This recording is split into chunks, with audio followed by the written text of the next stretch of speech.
Mrs. Ellis, this is Officer Martinez. We have your children at the station. My heart stopped as I gripped the phone tighter, trying to process what I was hearing. It was 2 a.m., and I was exhausted from my hospital night shift, but those words jolted me awake like a bolt of lightning. What? My children should be with their grandmother. I'm working the night shift. My voice trailed off as panic started to set in. Ma'am, your neighbors found them wandering in the snow around midnight. They were outside your mother-in-law's house for hours. They're safe now, but quite shaken up. We need you to come to the station immediately. I felt like I was going to be sick. My babies, Lily, 8, and Jake, 6, had been left out in the freezing cold by their own grandmother. I'll be there in 15 minutes, I managed to say before hanging up. My hands were shaking so badly I could barely text my supervisor that I had a family emergency. As I drove to the station, memories from earlier that evening flooded back. Margaret, my mother-in-law, had agreed to watch the kids during my night shift. She'd watched them dozens of times before, though always with an undercurrent of resentment. Ever since David, my husband, passed away 2 years ago, she'd made it clear she blamed me for having to parent my grandchildren while I worked. When I dropped them off at 6 p.m., she'd been oddly dressed up, wearing an expensive dress and jewelry. Still, she'd let them in with her usual tight smile and dismissive wave in my direction. I should have known something was wrong. I should have trusted my gut when Lily had clung to my leg a little longer than usual. The police station was brightly lit against the dark winter night. Officer Martinez met me at the door, his expression grim. Your children are with our child advocate now, he said, leading me down a hallway. They're cold and frightened, but otherwise unharmed. However, we need to discuss what happened. We entered a small room where a woman in her 30s sat with my kids. Lily and Jake were wrapped in blankets, clutching hot chocolate. The moment they saw me, they burst into tears. Mommy, they cried in unison, running into my arms. I held them tight, my own tears falling as I felt how cold they still were. Your neighbor, Mrs. Chen, found them huddled under a bush in your mother-in-law's front yard, Officer Martinez explained. According to your children, Mrs. Ellis had plans to attend a dinner party. When they accidentally spilled juice on her dress, well, perhaps you should hear it from them. Lily, always the protective big sister, spoke first. Grandma got really mad when Jake spilled his apple juice. She said we ruined her fancy dress and her special dinner plans. She started screaming that she was sick of babysitting us, and Lily's voice cracked. Jake continued in a small voice. She pushed us outside and locked the door. She said we could come back when we learned to behave. But she never came back, Mommy. We knocked and knocked. The child advocate, who introduced herself as Miss Thompson, spoke softly. The children tried to stay warm under a bush. They were afraid to leave the yard because they thought their grandmother might come back. Mrs. Chen found them around midnight when she heard Jake crying. I felt a rage I'd never experienced before building inside me. Margaret had always been cold, always made it clear she thought I wasn't good enough for her precious son. But this, leaving 2 small children outside in the middle of winter? We've been unable to reach Mrs. Ellis, Officer Martinez added. Her car is gone, and she's not answering her phone. Given the circumstances, we've had to contact Child Protective Services. They'll need to conduct an investigation. An investigation, I whispered, holding my children closer. Standard procedure when children are abandoned or endangered, Miss Thompson explained gently. We need to ensure their safety and document what happened. We'll also need to discuss a restraining order against Mrs. Ellis. As if on cue, my phone buzzed with a text from Margaret. Had to attend an important dinner party. The children were misbehaving. Don't be dramatic. A little cold never hurt anyone. They needed to learn respect. I showed the text to Officer Martinez, whose expression hardened. This will be helpful for our report, he said, taking a photo of my phone screen. Mrs. Ellis clearly admits to leaving them intentionally. Lily tugged at my sleeve. Mommy, can we go home? We're really tired. Of course, baby, I said, trying to keep my voice steady. We're going home right now. As we left the station, Miss Thompson handed me her card. We'll need to meet tomorrow to discuss next steps. Try to document any other incidents with Mrs. Ellis you can remember. And Mrs. Anderson, don't respond to any messages from her. Let everything go through official channels now. I nodded, too exhausted and emotional to speak. As I buckled my children into their car seats, I could see them finally relaxing, knowing they were safe. But I couldn't relax. This was just the beginning of what promised to be a long battle with my mother-in-law. What Margaret didn't know was that I'd been documenting her behavior for months. The snide comments, the neglect, the emotional abuse. I'd started keeping records after she'd forgotten to pick Jake up from school, leaving him waiting in the cold for 2 hours. I had texts, emails, witnesses. She thought I was a pushover, a weak woman who needed her help to raise my children. She was about to learn how wrong she was. The next morning, while Lily and Jake slept in my bed, my phone exploded with messages from Margaret, each one more manipulative than the last. "You're overreacting. Children today are too coddled. I had important people to meet. You should be grateful I watched them at all. David would be so disappointed in how you're turning his children against me." I ignored them all, focusing instead on documenting everything from my meeting with CPS. Mrs. Chen, my neighbor, had already sent me security camera footage from her house. The video clearly showed Margaret screaming at my children before pushing them outside and driving away in her Mercedes. The timestamp showed she left them at 6:45 p.m., nearly 6 hours before they were found. At 10 a.m., Margaret showed up at my door, unannounced. I watched through the peephole as she repeatedly rang the doorbell, her perfectly manicured finger jabbing the button aggressively. "I know you're in there," she called out, her voice sickly sweet. "Don't be childish, dear. We need to talk about this little misunderstanding." Little misunderstanding? My children could have frozen to death.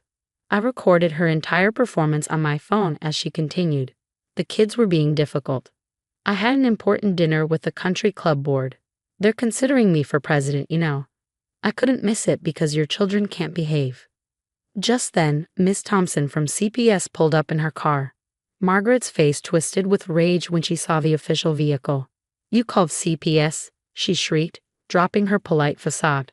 "How dare you? I'm their grandmother. I have rights." Miss Thompson approached calmly, her badge visible. "Mrs. Ellis, I'm Sharon Thompson from Child Protective Services. We need to discuss the events of last night." "This is ridiculous," Margaret spat. "She's turning my grandchildren against me just like she turned David against me before he died." I felt a familiar pain at the mention of David, but this time it was overshadowed by anger. Margaret had always implied that David's choice to drive that night 2 years ago was somehow my fault, as if I had caused the drunk driver to hit his car. "Mrs. Ellis," Miss Thompson said firmly, "you left 2 minor children outside in freezing temperatures for several hours. This is a serious matter that requires investigation." "They were being difficult," Margaret protested. "Sometimes children need tough love." Back in your day, I interrupted, finally opening the door. "Leaving children to freeze wasn't considered acceptable either. You abandoned them to attend a dinner party." Margaret's face reddened. "Well, if you didn't work night shifts like some common nurse, I wouldn't have to watch them at all." "Mrs. Ellis," Miss Thompson interjected, "I have the police report here, along with your text messages admitting to leaving the children intentionally. We need to discuss the consequences of your actions." Just then, Lily appeared behind me, her small face hardening when she saw her grandmother. "You left us in the cold," she said quietly. "Jake cried for hours." Margaret's expression shifted instantly to one of fake concern. "Darling, you know Grandma loves you. You were being naughty, and I just stepped out for a minute." 6 hours, Ms. Thompson corrected, checking her notes. "You left them outside for 6 hours while you attended a dinner party." The security footage confirms this. The color drained from Margaret's face at the mention of security footage. "What footage?" "Mrs. Chen's security cameras captured everything," I explained calmly, "including you pushing them outside and driving away. The timestamps don't lie, Margaret." For the first time, real fear crept into Margaret's eyes. Her carefully constructed image of the doting grandmother was crumbling, and we both knew it. "This isn't over," she hissed, turning on her heel. "I'll call my lawyer. You'll regret this." "Document everything," Ms. Thompson advised. "Every call, every text, every attempt to contact you or the children. We'll add it all to the file." After Ms. Thompson left, I sat with Lily on the couch, stroking her hair. "Are you okay, sweetie?" She nodded slowly. "Mommy, why does Grandma hate us?" My heart broke at her question. "She doesn't hate you, honey. She's not well." She makes bad choices, but that's not your fault. It's never your fault. Is she going to take us away? No, baby, never. Mommy won't let that happen. As if to punctuate my promise, my phone buzzed with another text from Margaret. You've made a huge mistake. I have powerful friends. We'll see who the courts believe, a grieving grandmother or an overworked single mother who leaves her children with others. I screenshot the message, adding it to my growing file of evidence. Margaret had always used her social status and connections as weapons, but she'd finally gone too far. Her mask had slipped, revealing a cruel woman beneath the polished exterior. What she didn't know was that I'd been preparing for this moment. Every incident, every cruel comment, every time she neglected the children, it was all documented. She thought she could bully me into submission, just like she'd always done. But this time, I wasn't backing down. This time, I was fighting back. 2 weeks later, I sat in a courtroom, watching Margaret's carefully constructed world crumble around her. Her expensive lawyer shifted uncomfortably as the security footage played on the screen. Crystal clear evidence of her pushing my children into the cold and driving away in her Mercedes. Mrs. Ellis, the judge's voice was sharp. Would you care to explain your actions? Margaret, dressed in her finest Chanel suit, tried to maintain her dignified facade. Your Honor, I was simply trying to teach him a valuable lesson about respect. In my day. In your day, the judge interrupted, child endangerment was still a crime. The temperature that night was 28 degrees Fahrenheit. These children could have died.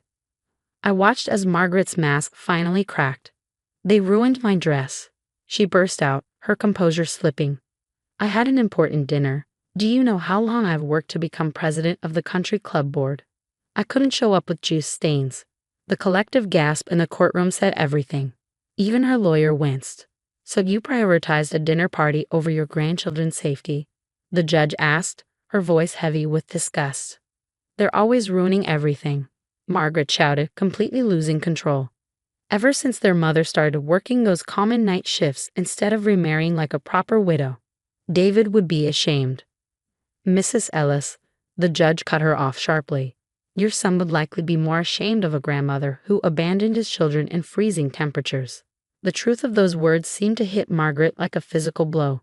For a moment, she looked lost, as if finally hearing how she sounded. My lawyer stood up, holding a thick folder. Your Honor, we have documented evidence of Mrs. Ellis's pattern of neglect and emotional abuse. Text messages, emails, and witness statements from teachers and neighbors. This wasn't an isolated incident. As the evidence was presented, I thought about all the times I'd stayed quiet, all the times I'd made excuses for Margaret's behavior. Never again. The judge reviewed the documents carefully before looking up. Given the severity of this incident and the clear pattern of behavior, I am granting the permanent protective order. Mrs. Ellis, you are not to come within 500 feet of your grandchildren or their mother. Any contact must be approved by the court and supervised. You can't do this, Margaret shrieked, her carefully maintained aristocratic accent slipping. Those are my grandchildren. I have rights. Rights you forfeited when you left them to freeze, the judge responded firmly. You're fortunate we're not pursuing criminal charges. Though if you violate this order, that will change. Outside the courtroom, Mrs. Chen waited with Lily and Jake. She'd become like family these past weeks, helping watch the kids when I worked. The children ran to me, and I hugged them tight. Is it over, Mommy? Lily asked. Is Grandma going to leave us alone now? Yes, sweetheart, she can't hurt you anymore. As if on cue, Margaret stormed out of the courtroom. When she saw us, she started toward us, but 2 court officers stepped between us. This isn't over, she hissed. I'll appeal. Mrs. Ellis, one officer warned, you're already dangerously close to violating the order. I watched as they escorted her away, her threats fading down the hallway. She looked smaller somehow, her power over us finally broken. That evening, as I tucked the kids into bed, Jake asked a question that broke my heart. Mommy, did Daddy know Grandma was mean? I sat on the edge of his bed, choosing my words carefully. Your daddy loved you both very much. He would have done anything to protect you, just like I will. I miss him, Lily whispered from her bed. Me too, baby, but you know what? He'd be so proud of how brave you both are. After they fell asleep, I sat in the living room looking at old photos. One caught my eye, David and me on our wedding day. Margaret had been scowling in the background, already disapproving. But David's smile was radiant as he looked at me. My phone buzzed with a text from an unknown number, clearly Margaret using a different phone. "You've destroyed this family. I hope you're happy." I blocked the number without responding. She was wrong. I hadn't destroyed anything. I protected my children just as David would have wanted, just as I should have done sooner. The next morning, I woke to find Lily and Jake making breakfast. Well, trying to. The kitchen was a mess of spilled cereal and milk. "We wanted to surprise you," Lily explained anxiously. "Are you mad?" 6 months ago, I might have heard Margaret's voice in my head, criticizing their messiness. But now I just saw my children, happy and safe in their own home. "Not mad at all," I said, grabbing paper towels to help clean up. "But next time, let's make breakfast together, okay?" Their smiles were worth every battle, every court date, every moment of stress. We were free now, free from Margaret's manipulation, free from the constant criticism and fear. As we cleaned up together, laughing about their failed breakfast surprise, I knew we'd be okay. More than okay. We were stronger now, closer than ever.